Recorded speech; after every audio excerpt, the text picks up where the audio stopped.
You're listening to the BNI Effect, the podcast for Brisbane entrepreneurs who believe in givers gain. I'm Tony Meredith, and ordinarily I'm a business coach who specialises in sales and leadership. But today I'm your host and fellow BNI member.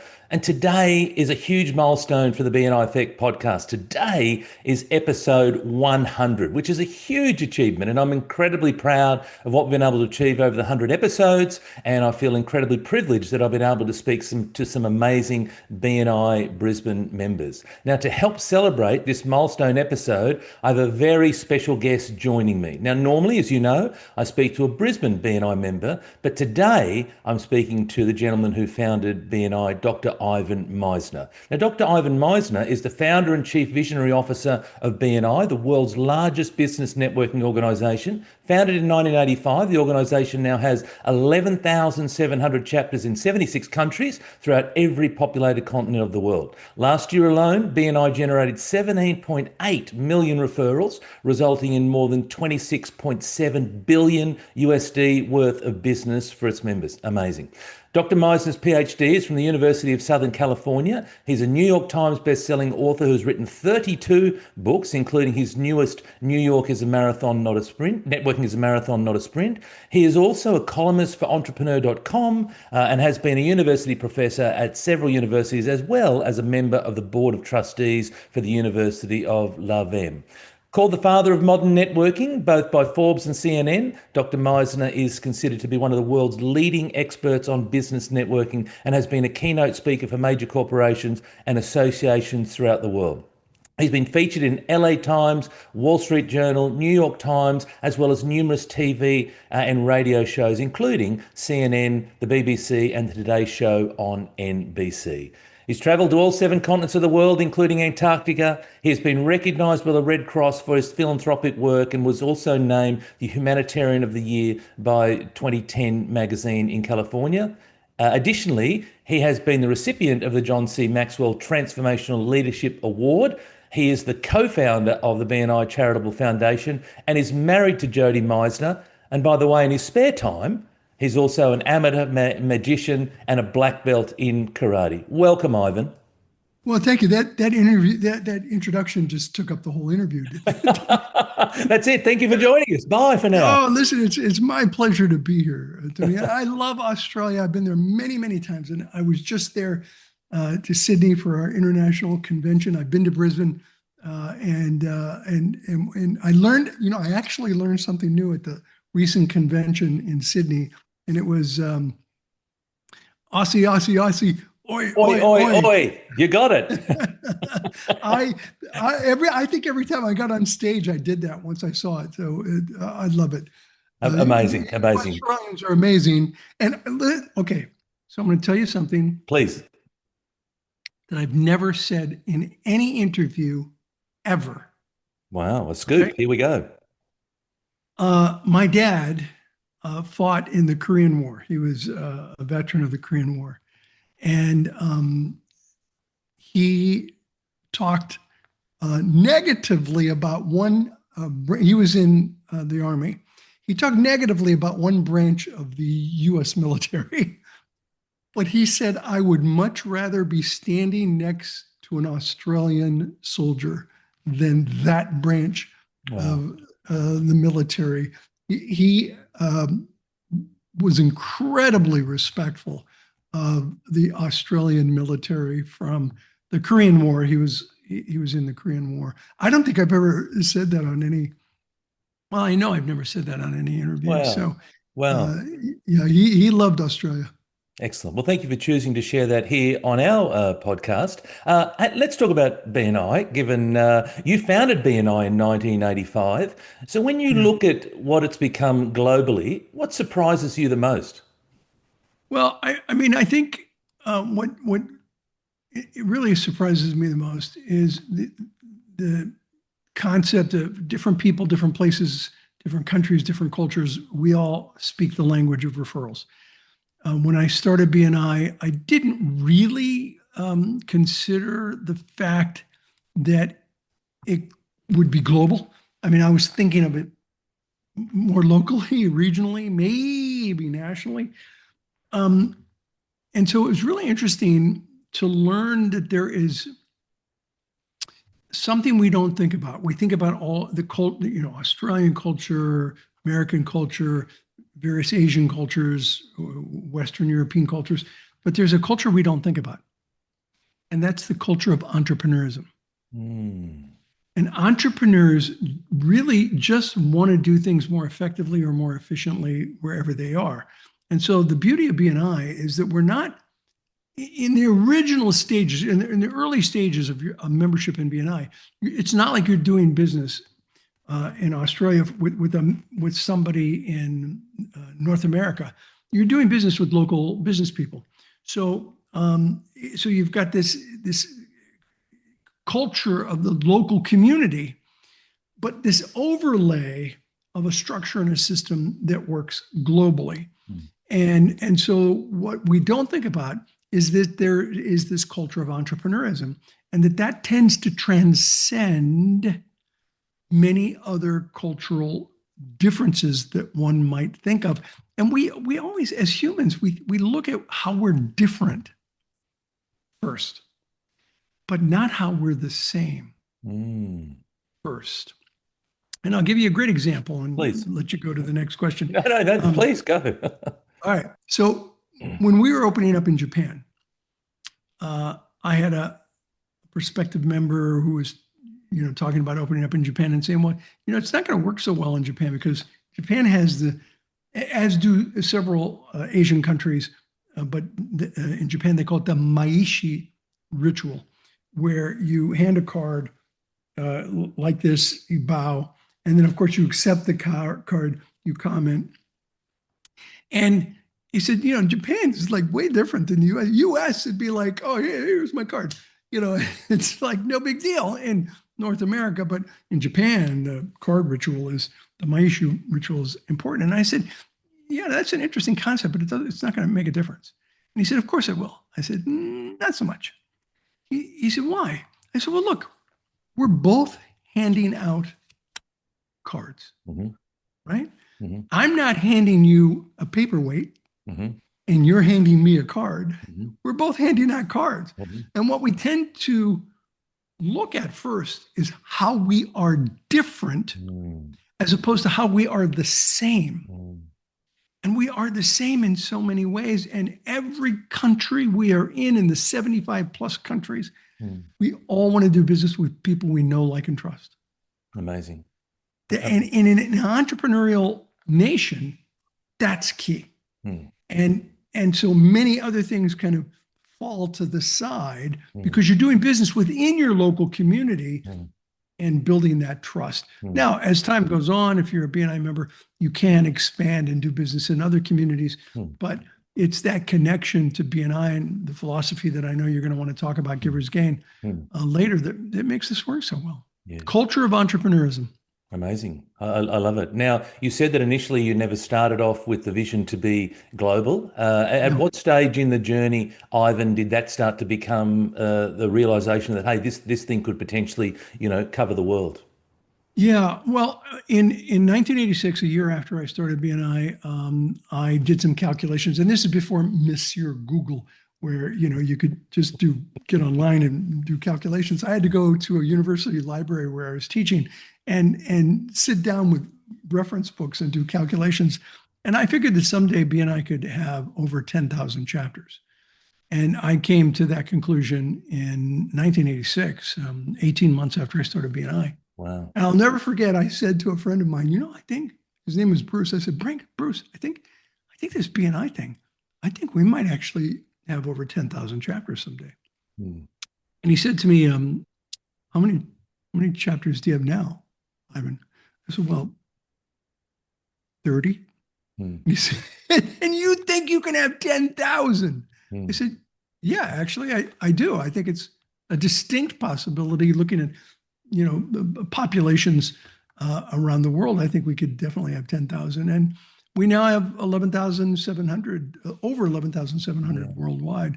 So I started seeing it early on in the organization, certainly by 1990 when we changed our name, 1990, 91, from the network to BNI, which stands for Business Network International.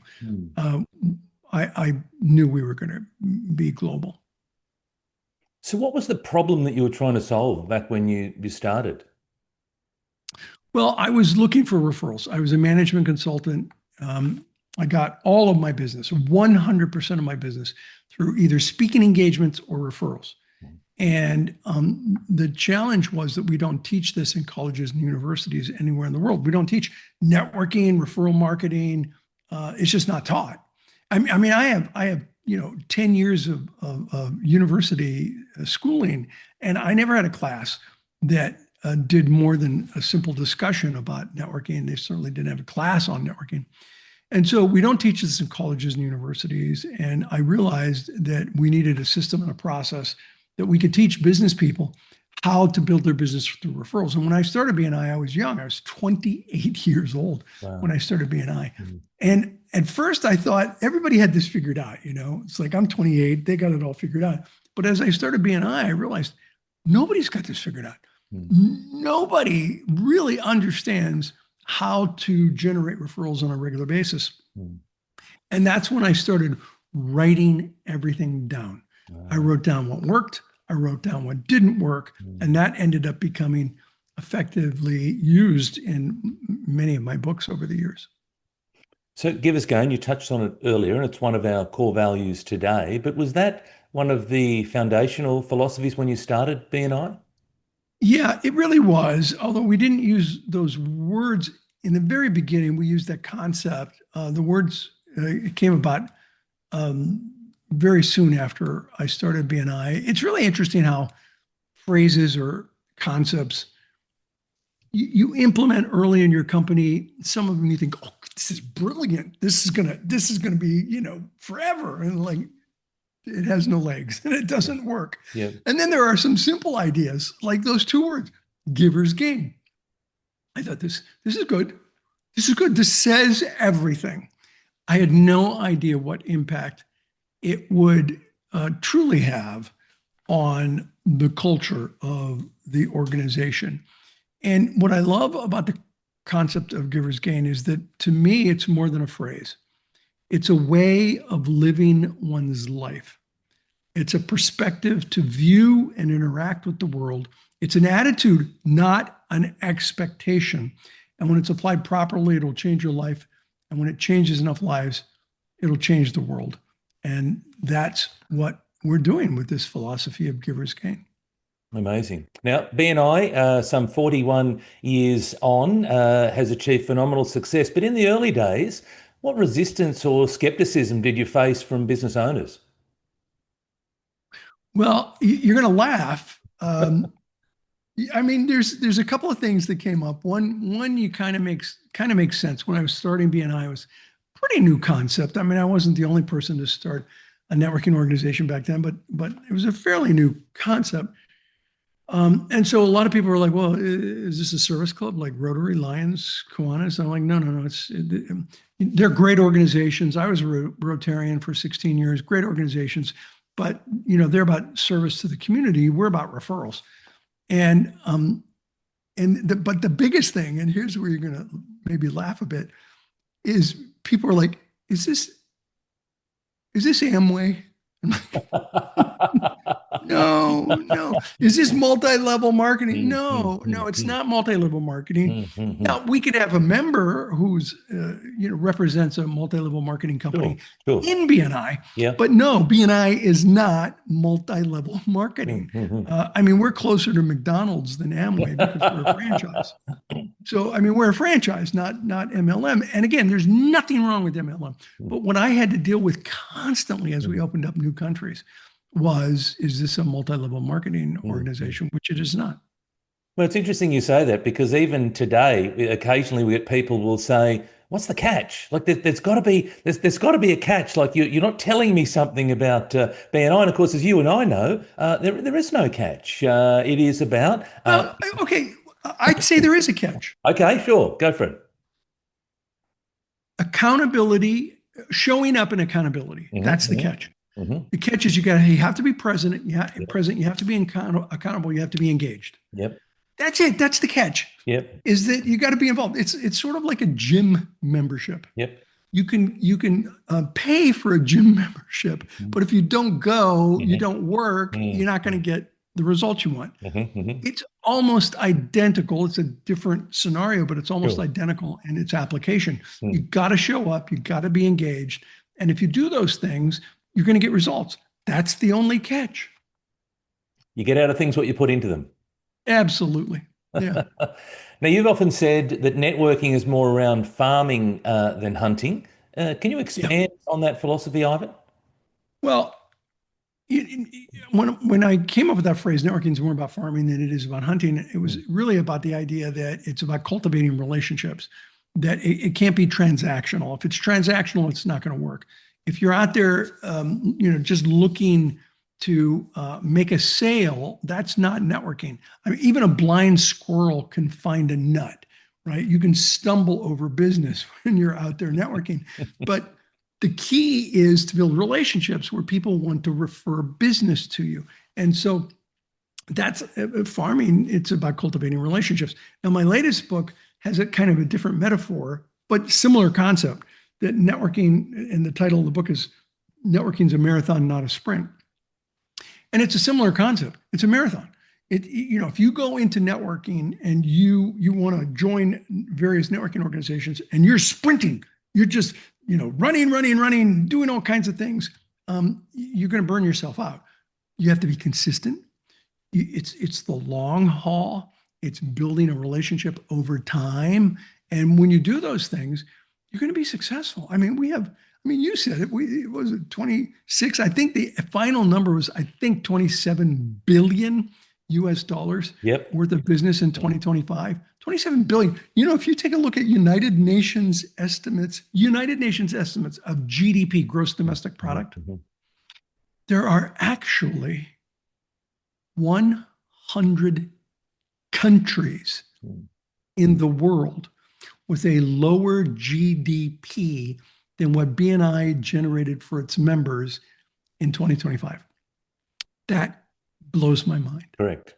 That I never saw when I started BNI. I never thought we'd be generating more, what we call thank you for closed business, the amount of business that members do, more thank you for closed business than the GDP of 100 countries. That is just, it's humbling, to be honest with you. It's absolutely humbling to me what BNI has become. Yeah. So clearly it's successful. So why do you believe so many professionals still get networking wrong today? Well, I'll tell you why. Because we don't teach this in colleges and universities, and so they go out. And I'll give you a story that will explain it all. I went to a networking event. It was in London. It was around 900 people. It was a large event. I was a keynote speaker. It wasn't a BNI event, but I was the keynote speaker. I'm there. I'm watching all these people network, and I'm like, wow, they're just, this isn't the way one should network. And so I asked the audience when I got up to speak, I said, how many of you are here today, just out of curiosity? It was two questions. First, how many of you are here today hoping to just, maybe possibly sell something? Tony, 900 people raised their hands. I'm like, cool, all right.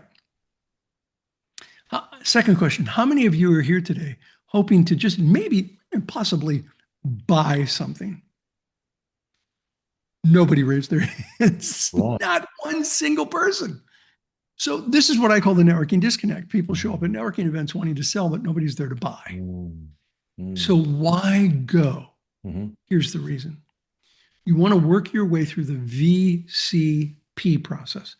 Visibility, credibility, profitability. Visibility is where, people get to know you. They know who you are. They know what you do.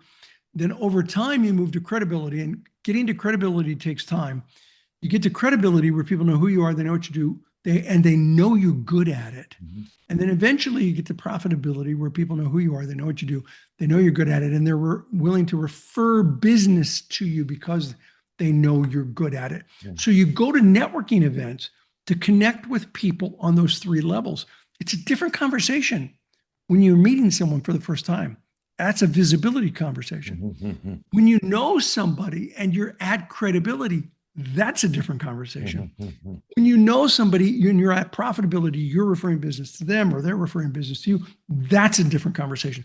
That's why you go to networking events. And so most people don't know that. We're not taught that. And so I call this the networking disconnect. People go to networking events trying to sell when they should be trying to build relationships. Yeah, fantastic. Across the millions of members that BNI has, what behaviors consistently show up in the top performers?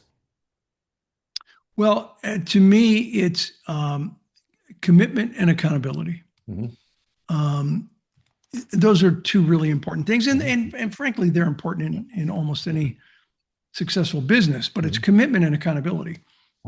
Everybody loves the concept of accountability unless it applies to them, and then they get defensive. And so BNI works best when you look. BNI is not a social organization.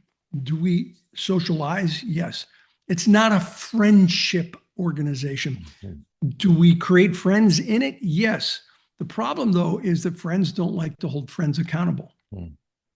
And so BNI is a referral organization. And so you have to go into it understanding that we're going to develop friendships and we're going to hold each other accountable. And if we hold each other accountable and we have this friendship, this relationship, this is going to be a fantastic way to generate business. So it's that accountability and it's engagement. You know, you've got to have people really engaged in the process. One of our core values is lifelong learning. And we have found over and over again that the people that immerse and engage in a culture of learning, the people that, you know, go through member success program training, go to BNI Academy, which is an online program, used to be called Business Builder. Business Builder. Those who go to BNI Academy and use the program, they're sharpening their axe. They're getting better and better at what it is that they do, and they're much more successful in BNI. The problem is that a lot of business people just kind of go through the motions, and they're not trying to improve themselves. Just a little bit of time every week, you're improving yourself. You're making yourself better. You're being more successful. You've obviously seen. Let me leave you this one thought about this. Yep. If whatever you are doing in life, whether it be BNI or your business, why accept mediocrity when excellence is an option? Excellence is an option. And strive for excellence and you'll be successful at whatever you do. Powerful. You've seen countless success stories. Is there one that stands out from the 41 years of BNI? Well, there's so many. It's hard to pick one. You know, I've seen people that have just unbelievable success stories, personal success stories, including, you know, somebody, a BNI member who literally shared their kidney with a family member of another BNI member. That's like, wow. Yeah, okay, wow. that's really caring about a BNI person. I've seen so many incredible stories, but I think one of the ones that really stands out to me it's kind of international was a BNI member in Malta, in Europe, Malta, the island, and her mother was in London. She was in Malta, and her mother called her up and said, "Hey, you're in this networking organization, right?" And she said, "Yes." She said, I don't know if you know anybody in London that it does landscape architecture that can redo the landscape of my house." And the daughter was like, "Yeah, let me see what I can find, Mom," and gets on BNI Connect, which is our online platform, right? Gets on BNI Connect, finds a landscape person, refers the landscape person to the mother. Mother hires the landscape person, completely redoes the landscape. Mother loves it. And a few months later calls her daughter again and says, "Hey, I need to have some painting done in my house. Do you know any painters in London that could, you know, paint the inside of my house?" And she's like, "Yeah, Mom, let me check." And then gets a painter for her. What I love about that is that we often think, look, a landscape architect, a painter, that's local business. I'm only going to get a referral from someone in London. No. It's a local network, local business, global network. You can have a local business, but with BNI, you have a global network. So you have somebody in Malta referring business people in London to a family member. You don't get that on Facebook. You don't get that on even LinkedIn. And I like both of those platforms and I'm very active on both, but you don't get that there. Why? Because BNI has a set of core values that we all buy into. And the chances of a member doing a great job for a referral are really significant in BNI. The world is constantly changing with AI and remote work and digital communities rising. Do you believe that face-to-face networking still hold the same value? Yeah, I do. I mean, I think it holds more value than ever. I really believe in the concept of high tech, high touch. The more technologically advanced we become, the more important it is to connect with people in person, face to face. We have in BNI, we have some chapters are hybrid where they meet online and they meet in person. They meet in person once a month and they meet online 3 times a month. I love that. To me, I mean, I would have never, 1985, we didn't even have the internet in 1985. So to me, that's just incredible. And it's a great utilization of the existing technology that's out there to network effectively. And of course, we do have online groups as well. But yeah, I'm still a fan of face to face. What must BNI do to remain relevant for the next generation of entrepreneurs? Well, I think that a company can either lead the disruption or be disrupted. And disruption in business didn't happen as quickly in 1985 when I started BNI as it does in 2026.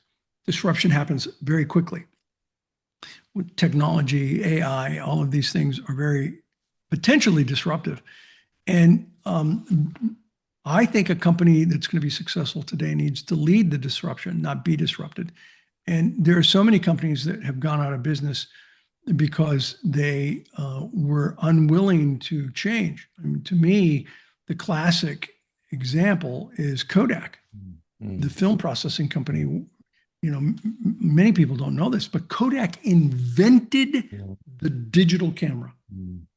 They invented it. They had the patent on the digital camera. And they decided to license it out to others because they didn't want to mess with their film processing business, which was significant at the time. And there's even a memo from an executive at Kodak that said, license out the digital camera business because besides, who's ever going to look at photographs on a computer? That was literally in a memo. And so, I believe we as business people can either lead the disruption or we can be disrupted. Now, you may say, well, yeah, but you're an in-person organization. How does the technology apply to you? Well, I mean, think about it for a moment. Our primary domain is bni.com. You can't be an early adopter to technology unless if you have a 3-letter domain, you are an early adopter to technology. We have always been an early adopter to the technology that we think will impact our business. When COVID hit in 2020, we transitioned 9,800 chapters. That's what we had in January of 2020. We transitioned them almost overnight to online. 9,800, imagine 9,800 in-person weekly meetings to going to 9,800 online meetings. Online meetings, yeah. And there's incredible success stories as a result of us going to online, people that stayed in business. One of them in Australia, where 2 members of a chapter that we were saying, do a lot of one-to-ones. Talk to your fellow members about the challenges you're having because COVID is so restrictive. And there was a brewery in Australia that was a BNI member. And he did a one-to-one with another BNI member. And he was just saying, I don't know what I'm going to do. The bars are all closed down. My business is going to go belly up pretty quick. And she said to him, you have a lot of alcohol in your brewery, right? And he's like, yeah, of course. She said, have you ever thought about being a hand sanitizer business in the interim? And he was like, No, I hadn't thought Mm, about that. mm. Because I don't know if you remember, but all around the world, including Australia, everybody was running out of hand I sanitizer. remember, yes. So he literally flipped his business from a Wow. brewery to a Mm, hand mm, sanitizer business for about a year and a half, and then went back into brewing beer. But for it kept his employees in working. It kept him in business, and he transitioned from brewery to hand sanitizer because he did a one-to-one with another BNI member that made a recommendation. It's those kinds of interactions. Your network is a beacon of hope mm, in a sea of fear. mm, When the world is going crazy, your mm, network can be there to help you through difficult times. And I want to lead the disruption. I don't want to be disrupted. mm. Well, I can attest to all of that because I started BNI prior to COVID, and if it wasn't for BNI, I probably wouldn't have got through COVID. So Yeah. no, it's so powerful and such a wonderful community. Clearly, you have a wonderful career, but when you look back in decades from now, what do you hope your legacy in business will be? Well, I think your life is your legacy. I mean, that's the bottom line. The way you show up in the world is the legacy you leave behind. Whatever you think you want to leave is kind of secondary to how you behaved, how you showed up in the world. I actually wrote a book. I don't know if you know this, Tony. I wrote a book called Infinite Legacy. Mhm. And in there is a quote from Jean-Paul Sartre that I read when I was a freshman in college. And um, I really tried to live my life by. Mm, And when I was 18 or 19 years old, and I read this, and it really impressed me. Sartre said, we all, I'll paraphrase it a bit, we all die too soon or too late. And yet our life is complete at that moment yeah. with a line drawn neatly under it, Mm, ready for the summing up. mm, We are our deeds in life and little more. mm, And so for me, legacy is about how I showed up in the world. yeah. And, I think words are powerful. They're very powerful. Mm, No question about it. mm, But the older I get, the more I believe in behaviors and the less I mm, believe in words. yeah. Because I hear people who say words but don't behave Yeah. in a way that matches their words. So words are a great start, but behaviors are a great finish. And Well, that's what I think about legacy. it's the saying, actions speak louder than words, isn't it? Yeah, 100%.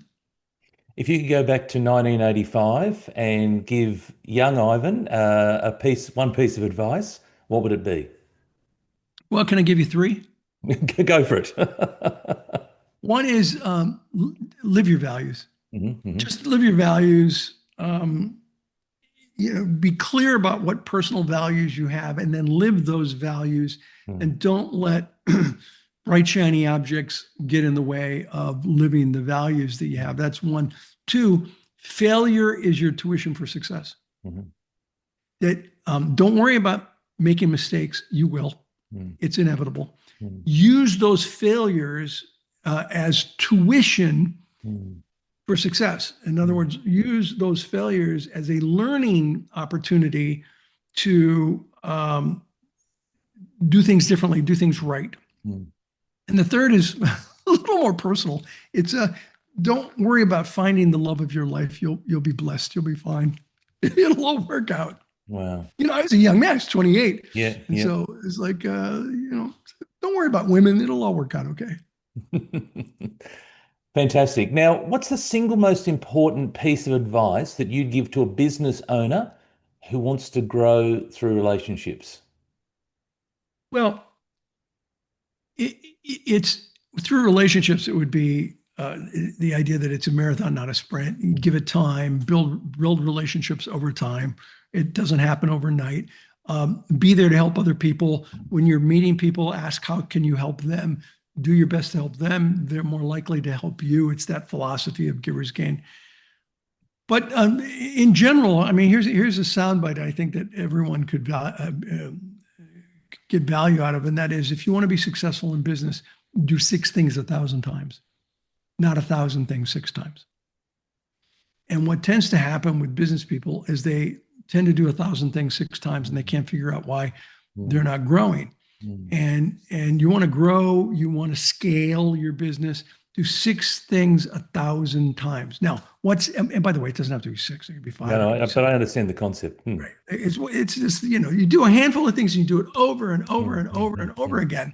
If I have any superpower, Tony, if I have any superpower as a business person, it is that I am a dog with a bone.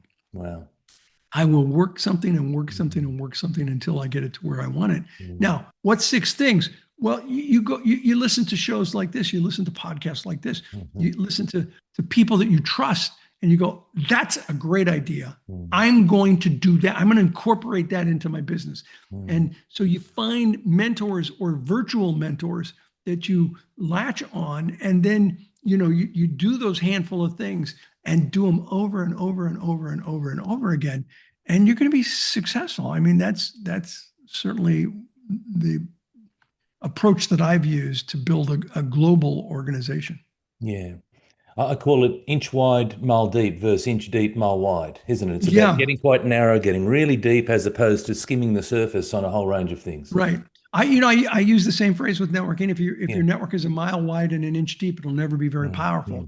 What you need is a network that is a mile wide and in places very deep. That is, you have a lot of contacts, but you have a number of contacts where you've really gone deep with. And if you can have a network that's a mile wide and very deep in some places, you're going to have a really powerful network. Amazing. Look, that's the end of the questions that I had for you. Question without notice. Do you have anything that you wanted to wrap out this podcast with? Well, one thing that I would say to entrepreneurs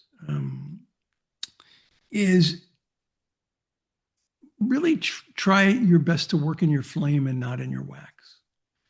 And that may take time to get to. And let me explain what I mean. When you're working in your flame, you're on fire, you're excited, you're passionate about what you do. People can hear that in your voice. They can see that in the way you behave. When you're working in your wax, it just takes all your energy away. And people can hear that in your voice, and they can see that in the way you behave. And so what you want to do as a business person is find your flame. And sometimes you got to do what you got to do to get to do what you want to do. I tell people I'm almost a 20-year overnight success. I mean, it took me 20 years of doing the things I had to do to get to the point that I could do the things almost entirely that I want to do. I work now, 98% of my time is in my flame. Almost completely in my flame. But it took me a long time to get there. So be patient, be persistent, be a dog with a bone, and find your flame. And by the way, this is my flame. I love doing interviews. I love pouring into business people and telling them what I did right, what I did wrong, how I got to where I am. That's one of the things that I love to do most. And so 6 things 1,000 times, not 1,000 things 6 times, and work in your flame, not in your wax. 2 really important concepts. Wow. Now, Ivan, before I let you go, Aussie, Aussie, Aussie. Oi, oi, oi. Fantastic. Look, that wraps up this episode, an incredibly special episode, the 100th episode of the BNI Effect. Many thanks to today's special guest, Dr. Ivan Misner, for sharing his journey and his BNI journey with us and the future of BNI. And this is one of those episodes that I know that I'll be watching and listening to over and over again. If you want to hear more about the BNI Effect, please subscribe to hear or view more stories from real BNI members. And until next time, give more, trust more, grow more.